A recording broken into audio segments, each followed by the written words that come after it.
করি না আমরা। এই সমাজে বর্তমানে আমাদের মধ্যে নীতি নৈতিকতার অভাবের কারণে আমরা যে অবস্থায় আছি এবং বর্তমানে স্বৈরাচার সরকার শেখ হাসিনা পালাতে বাধ্য হয়েছে। আমরা এই মুহূর্তে আমরা খেলাধুলার আয়োজন করতে পেরেছি এবং আমাদের ভালো লোকদেরকে আমরা দাওয়াত দিতে পেরেছি এবং আমরা ভালো মানুষের কাছ থেকে পুরস্কার নিব ইনশাল্লাহ।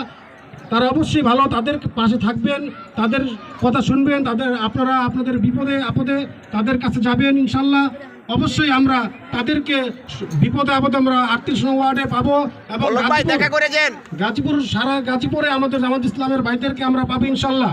আমরা তাদের হাত থেকেই আমরা আজকের পুরস্কার নিব এবং তাদের পাশে আমরা থাকবো। এই বলে আমার বক্তব্য শেষ করছি। আসসালামু আলাইকুম।